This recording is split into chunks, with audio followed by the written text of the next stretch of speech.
All drones are different. I will not be able to teach you everything about flying every drone. However, I will do my best to give you a general idea of how to fly. When you take most drones out of their packaging, they have a default setting called Mode 2. This setting makes the drone go up when the left joystick is pushed up and go down when it is pushed down. The drone will rotate right when it is pushed right and rotate left when it is pushed left. The right joystick, when pushed forward, makes the drone go forward, and when pushed back, makes the drone go back. When pushed right, makes the drone go right, and when pushed left, makes the drone go left. You can use these instructions for basic flying.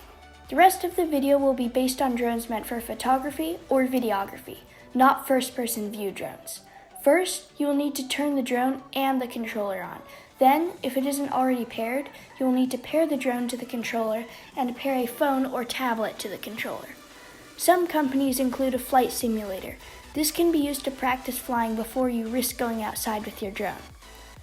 To take off, there will be a button on the controller or in the app. Some drones might not have a button and will require manual takeoff. While you are flying, you should always keep an eye on the battery level of the drone so it doesn't lose power mid-flight and crash. When landing, make sure that there is adequate space around the drone and that there are no obstacles below it.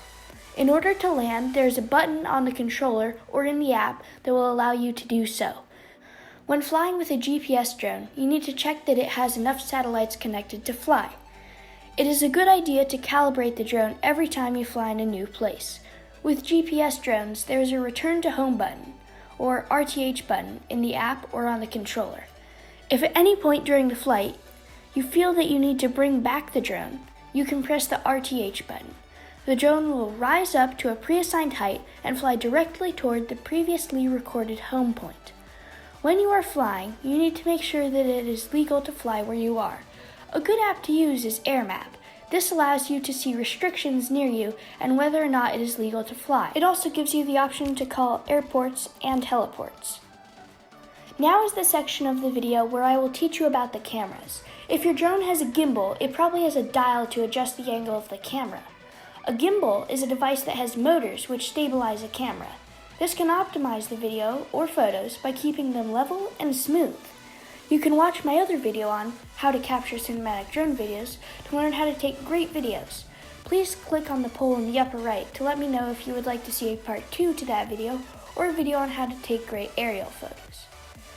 Certain drones have obstacle avoidance. This is a system where the sensor or sensors on the drone recognize if there is an object about 10 feet in front of the drone.